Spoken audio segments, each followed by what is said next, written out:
You and I have had an ongoing conversation that I will say over the last several years that is different from conversations I've had with anybody else who's elected, because you've been doing some deeper under the present level thinking about the future of the Democratic Party.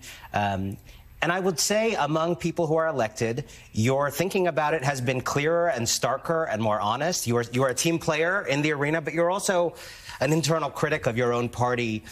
You said something to me that I've never forgotten, which is Democrats are in love with subtleties, and that has to change. So I know you're a good team player, but as that honest critic right now, I would imagine that 90% of people watching this right now feel profoundly undefended by the Democratic Party right now, in spite of your very vociferous comments recently, in spite of some of the stuff we saw this week. The overall effect, I'm sure you would have heard this too, is a profound sense. They don't expect anything from the Republicans at this point. They understand it's an authoritarian movement, but they feel profoundly undefended. Can you give us your honest, even if uncomfortable, assessment of where Democrats are going wrong right now and what a different version of the Democratic Party can look like that is adequate to this threat?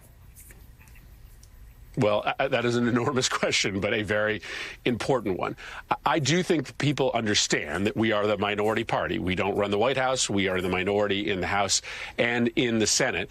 But we need to act like a real opposition party in the middle of a constitutional and democracy crisis.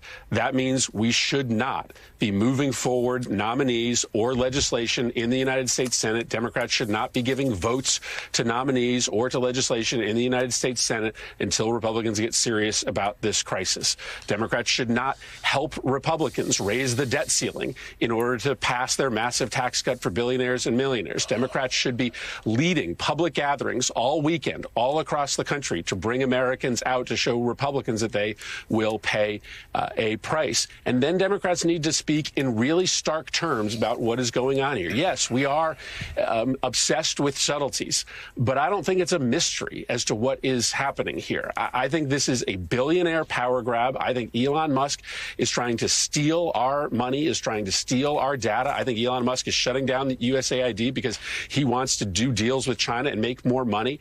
And I know that there are some in the Democratic Party that, don't like jumping to conclusions, that there are some in the Democratic Party that don't like to call out specific billionaires for what they are doing to all of us. But this is a moment in which we've got to engage in very simple and strong terms about what is happening, side by side with being a true opposition party in the Senate, using our tools to make life difficult for complicit Republicans, and then going out there and leading a public engagement, which is, I think, the next step that we have to do.